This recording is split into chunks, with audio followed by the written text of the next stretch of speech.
Good afternoon, everybody. President Trump campaigned on the promise to secure our homeland and deport violent alien criminals from our communities. That is why the American people overwhelmingly reelected him back to this office, and it's why the American people defeated the Democrat Party in devastating fashion. Today, we have officially learned Democrat officials still refuse to accept the will of the American people. Maryland Democrat Senator Chris Van Hollen rushed to Dulles Airport this morning to fly to El Salvador, potentially using taxpayer dollars, to demand the release of deported, illegal, alien MS-13 terrorists. The Democrats and the media in this room have continually and wrongly labeled Kilmar Abrego Garcia as a Maryland father. There is no Maryland father. Let me reiterate. Kilmar Abrego Garcia is an illegal alien, MS-13 gang member and foreign terrorist who was deported back to his home country.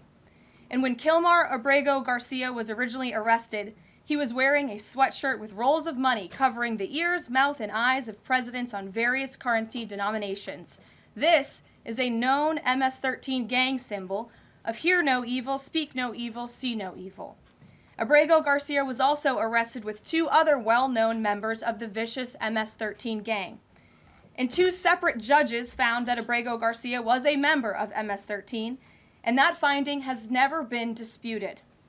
And just this morning, it was revealed through Maryland court documents that Abrego Garcia's wife petitioned for an order of protection against him for two instances of domestic violence in May of 2021. And here is the order right here. The court ordered that the respondent committed the following acts of abuse. Once in May of 2021, assault in any degree. And on May 4th of 2021, he punched and scratched his wife, ripped off her shirt, and grabbed and bruised her. This is from a court in Maryland. So not only are Democrats rushing to defend an illegal criminal foreign terrorist gang member, but also an apparent woman beater. To set all of that aside, the basic fact that he was illegally inside our country and had a lawful deportation order made him subject to removal back to his home country of El Salvador. And if he ever ends up back in the United States, he would immediately be deported again. Nothing will change the fact that Abrego Garcia will never be a Maryland father. He will never live in the United States of America again. And the United States Supreme Court ruled unanimously that the President of the United States and the Secretary of State could not be compelled to forcibly retrieve this citizen of El Salvador who is currently locked up in a maximum security prison in his home country due to his MS-13 membership. To remind the media and the Democrat Party, MS-13 are among the most vicious and dangerous individuals in this world. They pose a direct threat to the United States, El Salvador, and any other country who maintains basic law and order. MS-13 rapes innocent girls and women, runs sex trafficking operations, murders for sport, and terrorizes law-abiding people. That's why El Salvador President Bukele made it clear this week that he will not be releasing this MS-13 gang member from his prison. But that is not enough. All of that is not enough to stop the Democrat Party from their lies. The number one issue they are focused on right now is bringing back this illegal alien terrorist to America. But where are the Democrats applauding the fact that southern border crossings just hit a historic low? Where are the Democrats supporting our brave men and women of law enforcement who are putting their lives on the line every single day to arrest the violent illegal alien invaders that the previous administration allowed into our country? And where are the Democrats when innocent Americans are victimized by illegal criminals that Joe Biden let in? It's appalling and sad that Senator Van Hollen and the Democrats applauding his trip to El Salvador today are incapable of having any shred of common sense or empathy for their own constituents and our citizens. Nobody knows this more than the woman standing to my right, Patty Morin, whose beautiful daughter Rachel was brutally maimed and murdered at the hands of an illegal alien in August of 2023. Patty no longer has her daughter because of the failed Democrat Party's open border, and these are policies that President Trump is bringing an end to. Patty should not have to be here today, but she is, and we are grateful and we are honored for her willingness and her request to share her powerful story with the world. Thank you, Patty, for being here. Thank you. A lot of you don't know the whole story about Rachel and about the crime that was committed against her. Even us, her family, we didn't know all the details. They kept most of it close to their chest, the detectives, because they didn't want to do anything to hurt the case. They wanted to keep the integrity of the case, so they kept everything close. I sat for the last 2 weeks in her trial, and we saw layer upon layer upon layer of evidence against the accused, an illegal immigrant from El Salvador. And the things that we thought, well, maybe this might have happened, we didn't know, but when we were at the trial, we got all the puzzle pieces. And I want to share some of those things with you. You know that Rachel's a 37-year-old mother. She has 5 children. We've walked the trail for the last 25 years that we've lived in Maryland. It's a safe place for our family. It's where we go to get a little bit of New England, because that's where we're from, New England. When she went on that trail that day, she was not planning on dying. She wasn't planning on walking to her death. She was planning on going to the grocery store with her girls afterwards. Victor Martinez, he waited for her. He waited for her to come closer. He saw her. He saw that there was nobody around. He attacked her. He dragged her 150 feet, blood gushing from her head. It left a 150-foot trail of her blood to the culverts, where he picked her up, he threw her against the wall of the tunnel, and he raped her. But before he did that, he stopped on that trail, and rocks, still stained with her blood, he used them to hammer her head against those rocks.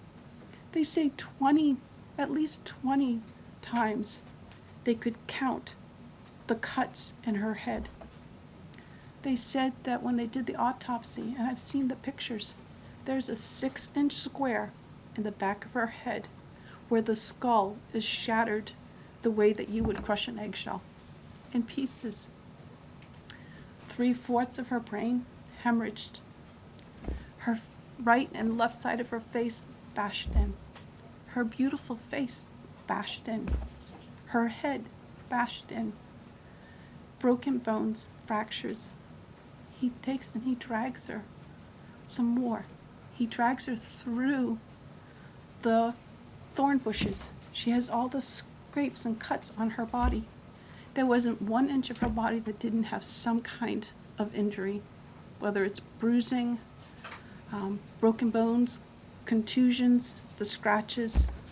She had a fractured rib, fractured nose, fractured skull.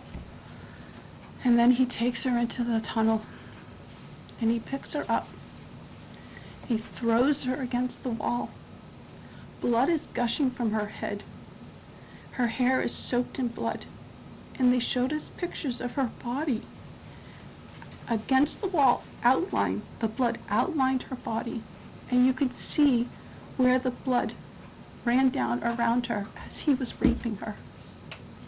And then he threw her down and raped her some more.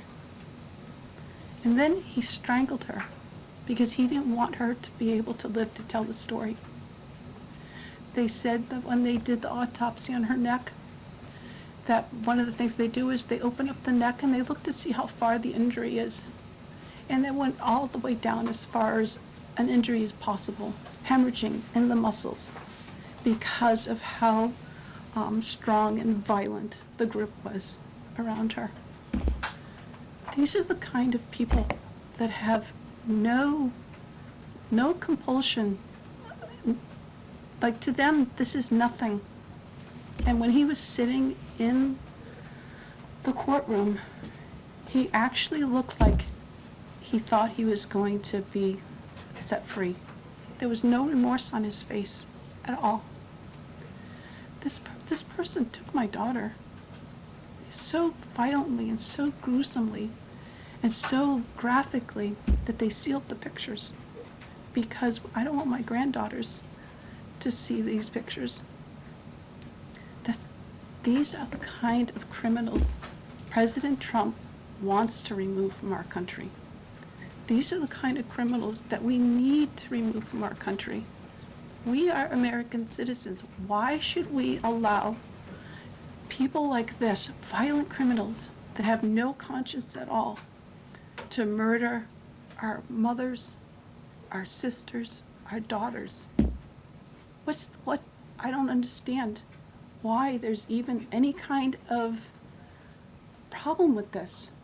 And it's not that it's political, like the left or the right, although I understand different parties have used it in the past.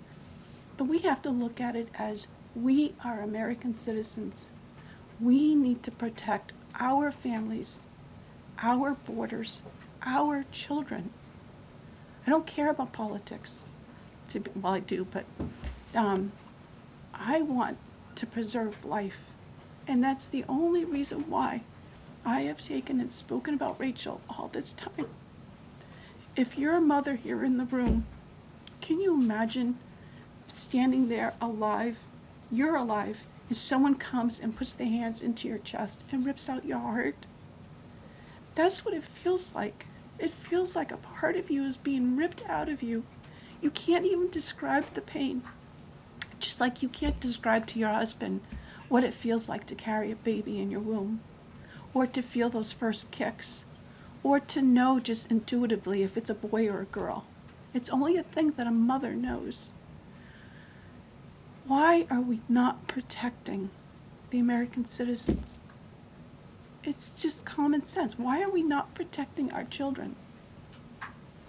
And to have a senator from Maryland who didn't even acknowledge or barely acknowledged my daughter and the brutal death that she endured, leaving her 5 children without a mother and now a grandbaby without a grandmother, so that he can use my taxpayer money to fly to El Salvador to bring back someone that's not even an American citizen. Why does that person have more right than I do, or my daughter, or my grandchildren? I don't understand this. Thank you. Thank you. Thank you. And I just want to say that as a mother and as an American citizen, the president and our entire team, and I hope people in this room are grateful for your willingness to come here and your request to share your daughter's story. And I think the country hears you loud and clear. So thank you. Does anyone have any questions for Patty or for me? No? I have a question. No? Anybody? Okay. We'll see you all later. The president will be at his dinner later this evening.